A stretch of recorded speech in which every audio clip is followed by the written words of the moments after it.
Have you ever stopped texting someone first and suddenly they started paying more attention to you? Suddenly they're watching your stories, liking old photos, bringing up old conversations. It feels random, but it's not. There's something incredibly powerful happening underneath the surface, and it all begins with one small shift. You stop texting first. That tiny decision, that quiet pullback, creates an emotional ripple far stronger than any perfectly worded message could. Why? Because the human brain is wired for contrast. When something is always present, it fades into the background. But the moment it disappears, especially when it was meaningful, the mind can't help but search for it. This is your moment. This is the move. This is the this from the title, because the power is not in pulling away. The power is in what that silence represents. It's the end of chasing. It's the beginning of magnetism. Let's get one thing straight. This isn't about manipulation. You're not ghosting. You're not giving someone the silent treatment, hoping they'll panic and come running. You're doing something far more grounded, far more meaningful. You are choosing yourself first, and that choice changes your energy. It shifts how you show up, not just in your love life, but in every room you walk into. Because here's what happens when you stop texting first. He feels the gap. He notices the absence. He starts asking questions. Why hasn't she reached out? Did something change? Did I do something wrong? Has she moved on? Those questions aren't just curiosity. They're emotional engagement. And emotional engagement is what makes someone unforgettable. So let's go deeper. Let's talk about what's actually happening inside his mind. When you were texting first, you were always there. You were a pattern, a rhythm. The brain loves patterns until they break. And when that pattern breaks, when you no longer show up the way you used to, the brain reacts. It sends alerts. Something's different. Something changed. And the person who was once predictable now becomes a mystery. This is called the Zeigarnik Effect, the psychological tendency of the mind to fixate on what's unresolved. When you stop texting first, you become the open loop in his thoughts, the question without an answer, the thing that keeps pulling his attention back again and again. And here's what's most important. You didn't do this to get a reaction. You did this because you remembered your worth. That's what gives this move power. Not silence for the sake of silence, but silence filled with self-respect. You didn't vanish. You evolved, and that's why he feels the shift. That's why he starts thinking about you without you saying a single word. You've stopped chasing, you've stopped reaching, you've stopped proving, and in that stillness, you became unforgettable. This is the move. This is the moment. This is how you stay on his mind forever without ever texting first. The truth is, staying on someone's mind has less to do with what you say and everything to do with how you make them feel. That's the part most people miss.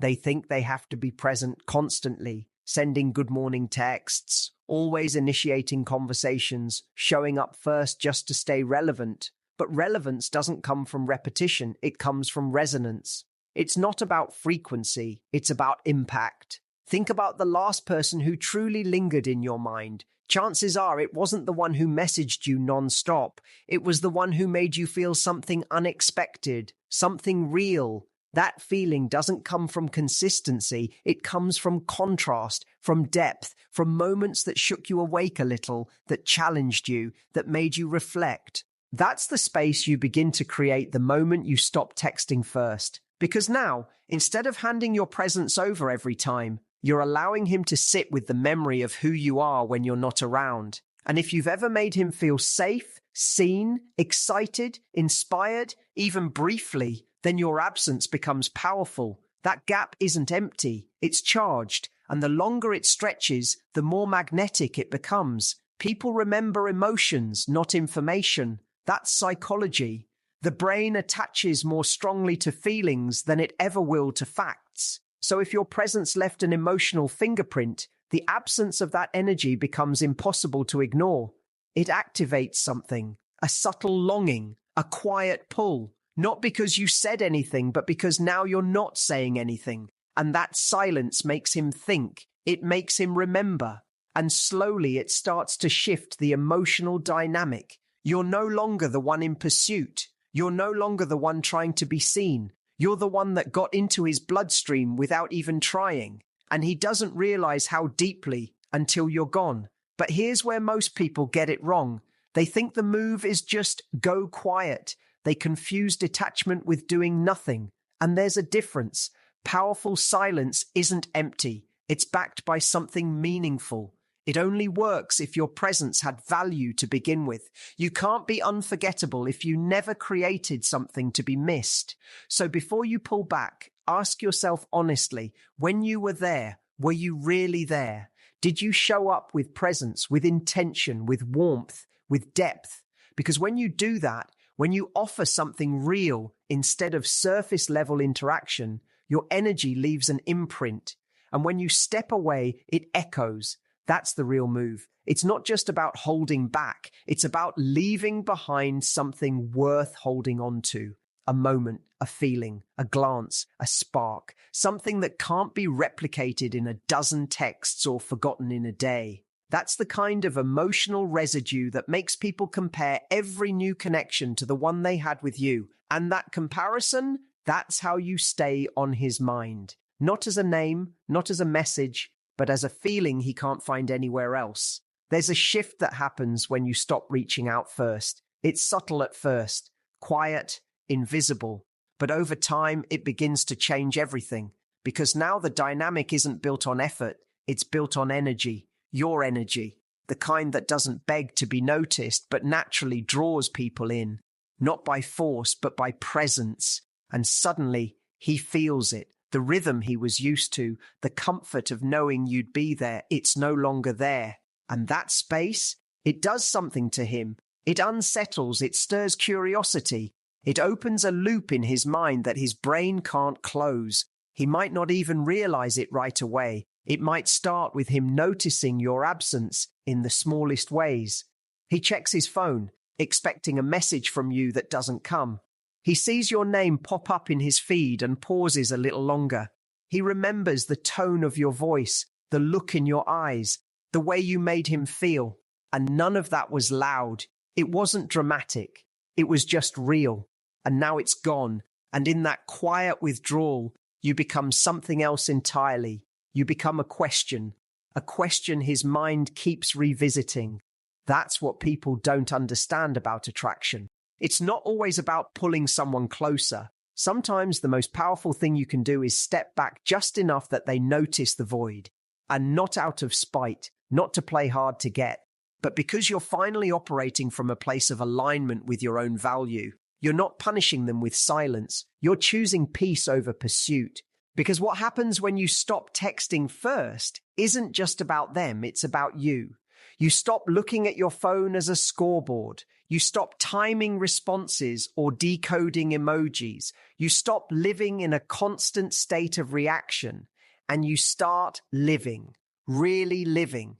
You reconnect with the things that light you up, the people who inspire you, the moments that bring you joy, and that energy, that wholeness, it radiates. And when you start radiating, people feel it, even from a distance, especially from a distance, because now your energy isn't searching, it's grounded, and that kind of energy becomes impossible to forget. It creates a contrast, a before and after. Before you were chasing, now you're choosing. Before you were showing up to prove your worth, now you're showing up already knowing it. And the beauty of that shift, it doesn't scream, it whispers, but those whispers echo long after you're gone, long after the last message, long after the last glance. That's when he starts to feel it, the weight of your absence, the weight of the connection. And that's when he starts to wonder if he ever really saw you, or if he only realized your worth once you stopped handing it to him so freely. And here's the part no one talks about. When you stop texting first, it's not just him who notices. You begin to notice. You notice how much of your time was spent waiting, how often your mood hinged on a notification, how easily your sense of worth got tangled up in whether someone replied quickly or at all. You notice how exhausting it is to constantly perform, to earn a response, to stay relevant in someone's mind by being the one who always reaches first. And slowly, as that noise fades, something else rises. stillness, space, self-respect. That's where the transformation begins, not in how he reacts, but in how you reclaim your energy, in how you no longer hand your power over every time you hit send. You begin to remember who you were before the overthinking, before the self-doubt, before you wrapped your identity around someone else's availability. And in that remembering, something powerful is reborn, a quiet confidence, the kind that doesn't need reassurance to feel enough. Because let's be honest, deep down, we don't just want attention, we want to be valued, not tolerated, not entertained, valued. And the second you stop chasing it, you start attracting it. That's the paradox. When your life becomes rich with meaning, when you're lit up by your own purpose, you stop being optional. You become unforgettable, not because you demanded it, but because you embodied it. And yes, the urge to reach out might still show up. The reflex is real. The habit of connection is strong. But every time you resist it, every time you choose your peace instead, you reinforce your worth. You're telling yourself without words that you trust your impact. That's why you don't need to text him to stay on his mind. You don't need to prove your worth through presence. Your absence, when filled with self-worth, speaks louder than any message ever could. The moment you stop trying to be remembered is the moment you actually are. That's the paradox of emotional gravity. We think staying on someone's mind requires noise, constant check-ins, reminders, presence. But the truth is, what really stays with people is the contrast, the shift, the unexpected silence from someone whose energy once felt like a steady light. That absence doesn't fade. It deepens. It lingers in the quiet corners of their day. And if your connection ever meant anything, he will feel that silence like a missing note in a familiar song. But here's where your power lives. It's not in waiting. It's in walking forward. Not with bitterness, not with games, but with grace.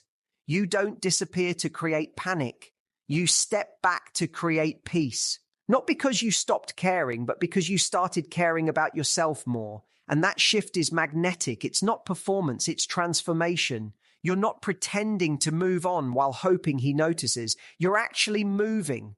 You're actually living. You're creating moments that don't revolve around being seen, but around being fulfilled. That's when the energy changes. That's when people start to notice, not just that you're gone, but that they can't replace what you gave them. Because it wasn't just conversation. It wasn't just comfort. It was something real, something rare, the kind of connection that doesn't follow you around like a shadow, but stays with you like a scent, subtle, undeniable, and hard to forget.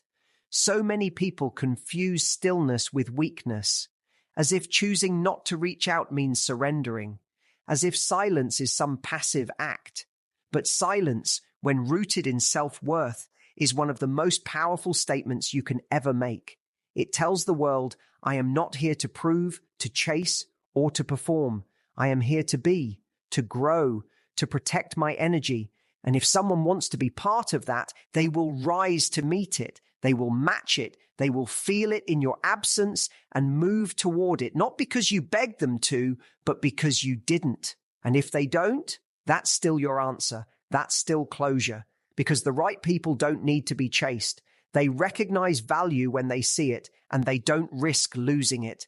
And the people who let go when you stop reaching, they were never holding on in the first place. Let them go. Let them drift. Let your silence filter out the ones who were only ever half invested. Because every time you don't text first, you're not just creating space for someone to notice you. You're creating space for someone to choose you genuinely, clearly, without prompting, without pressure. That's what real connection looks like, a two-way energy. And when you stop initiating, you finally give the other person the chance to show their side, to show their intention, to step up. That's when everything becomes clear.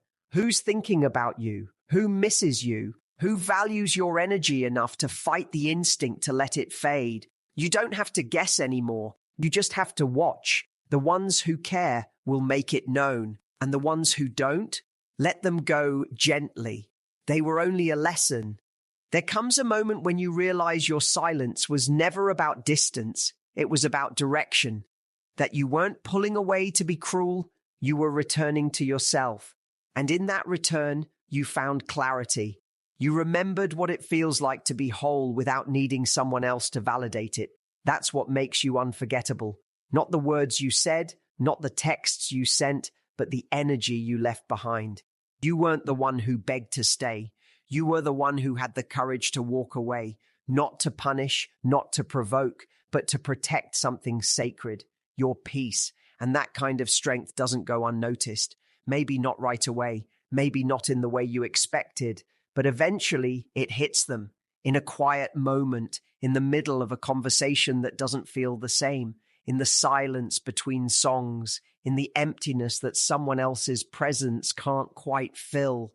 That's when they remember you, not because you asked to be remembered, but because their soul can't forget what it felt like to be around yours. And if they never reach out again, if the silence remains unbroken, that doesn't mean it wasn't real. It means you honored yourself enough not to chase a connection that couldn't meet you where you are. That's not loss. That's alignment. That's growth. That's strength. Because the person who truly sees you, the one who genuinely values your light, will never let it dim without trying to hold on to it. You won't need to remind them of your worth. They'll feel it in your silence, in your boundaries, in your radiant self-possession. So don't text first, not because you're playing a game, but because you're playing for something bigger, something real, a connection built on mutual respect, not emotional dependency, on admiration, not obligation, on two people who are whole on their own and choose each other freely, not from fear of losing, but from love that wants to stay. This is what staying on his mind truly means. Not becoming louder, but becoming deeper. Not needing to be seen, but knowing you've been felt. The kind of presence that doesn't demand attention, but lives rent-free in someone's mind because it meant something. That's the kind of woman who lingers. That's the kind of love he remembers. And that's who you've become.